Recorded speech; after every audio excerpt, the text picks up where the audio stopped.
Hi, my name is Jennifer Fernandez. I am the early childhood subject matter expert at School Specialty.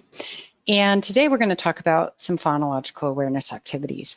I recently wrote a blog about this, and I thought, wouldn't it be fun to actually show some of the activities that I talk about in the blog so you can see them firsthand? I want to give you a little bit of background on phonological awareness before we dig in. Why is this even important, and really what is it? So phonological awareness is all about children being able to hear sounds in words. And research shows if they're good at this, they will be successful readers and writers. It helps them later on with those skills. Now, you'll notice that in the activities today, you're not going to see any words, you're not going to see any letters, because it's not about that. It's about listening to sounds and words. I often use the analogy, and I don't think I made this up, I think I read it somewhere, but phonological sounds like phone. And when you think about talking on the phone, you're not seeing the person you're talking to, you're not seeing the words that they're saying. So it's that same kind of idea. So what we're going to do is start with the largest chunk of word sounds that we hear, which is words and sentences, and then we'll work our way down to the smallest chunks of sounds that we hear. So the first, if we talk about words and sentences, very simple activity. Get some paper. This copy paper, you can use construction paper, something you don't mind that children step on or walk on. Lay it out on the floor, and you're going to state a simple sentence, and the children are going to walk the sentence. So if you have 4 pieces of paper laid out, they're going to step, if you say, I see the car, they're going to step on each piece of paper for each word in the sentence.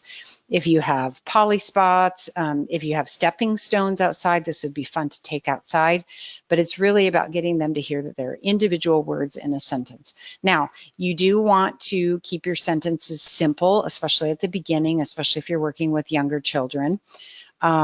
And then as they get older, obviously can do longer sentences and more complex. Kind of a rule of thumb, 4-year-olds, it's usually about, can they identify 4 words in a sentence? And then you want to be careful about what kinds of sentences you say. If you put in long words or multisyllabic words, that gets a little confusing for children. My example is when I taught pre-K, I see the butterfly. Well, butterfly has so many syllables in it, the children didn't know, is that one whole word, is that separate words, because they weren't very good at this skill yet. So just keep those things in mind as you think through what sentences you're going to practice with your child at home or with children in a classroom. The next biggest chunk are compound words.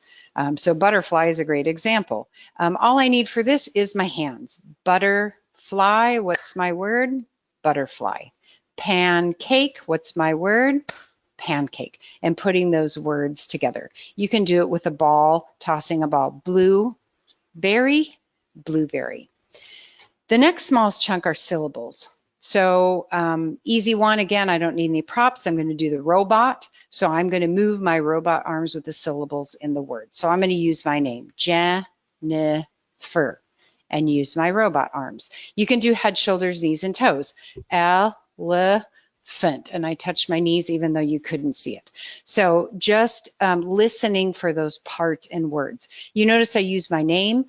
Using names of friends, names of family members is a fun, meaningful way to practice some of these skills as well. It doesn't always just have to be words. The next smallest chunk is rhyming. Do you hear the ending sounds of words that sound the same? Sing, ring. Do you hear that ing sound at the end? This again is a no props activity. I used to play this with my own children as well as in the classroom with my students. I'm going to say 2 words. If they rhyme, give me a thumbs up. If I'm tricking you, give me a thumbs down. So red head sounds the same. How about pizza table? No, that doesn't sound the same. That's a trick. So this is easy to do if you're in the car, if you're waiting at the doctor's office. For teachers, it's a great transition activity if we're waiting to use the restroom or for pickup at the end of the day, because you don't need any props. And again, it's just about listening. The next smallest chunk is onset and rhyme. Onset is the beginning sound and rhyme is the vowel to the end of the word. So I actually had a little memory game at my house. I grabbed some of those picture cards. It's okay to use objects and picture clues, but remember, I'm not using words or letters. So maybe I would hide these, and I'm going to say a word and see if you can figure out my word. K. ache, cake, air, bear. So getting to hear that beginning sound and then blending it with the rest of the word. Can children hear those parts in the word? Next, phonological awareness skill, alliteration. Can we hear that words begin with the same sound? You can start by very easily just doing kind of a brainstorm. My name is Jennifer. I start with the J sound. I wonder if I can think of other words that start with the J sound, like jump rope, jelly bean, jogging. So having kids, again, using their own names or names of someone they know and see if they can think of things that start with those same beginning sounds. You can also, I grabbed some toys I had sitting around the house. I have a bee, a ball, and a sock. Which ones sound like they have the same beginning sound? Bee, ball, sock.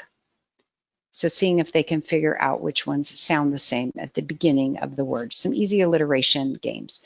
And then last but not least are phonemes. Phonemes are the individual sounds in words. And with our youngest children, we want to use only words that have 2 phonemes, and then you would build up to more. So that's a little bit tricky because there's not a ton of words that only have 2 phonemes. But you could do this with a prop. I have some little chips that I have, I think, from math. If you have markers from a board game or pennies, and have each one indicate a phoneme. So, whoops, didn't do so hot on that. If I put it together, it. B, and you can't see, but I'm setting them down. Key. So just very simply putting together those simple 2 phoneme words. So these are some great, easy go-to little props are needed. And you can do these in lots of different places just to pass the time, but you're really preparing kids to be successful readers and writers. Thanks for listening today, and have a great day.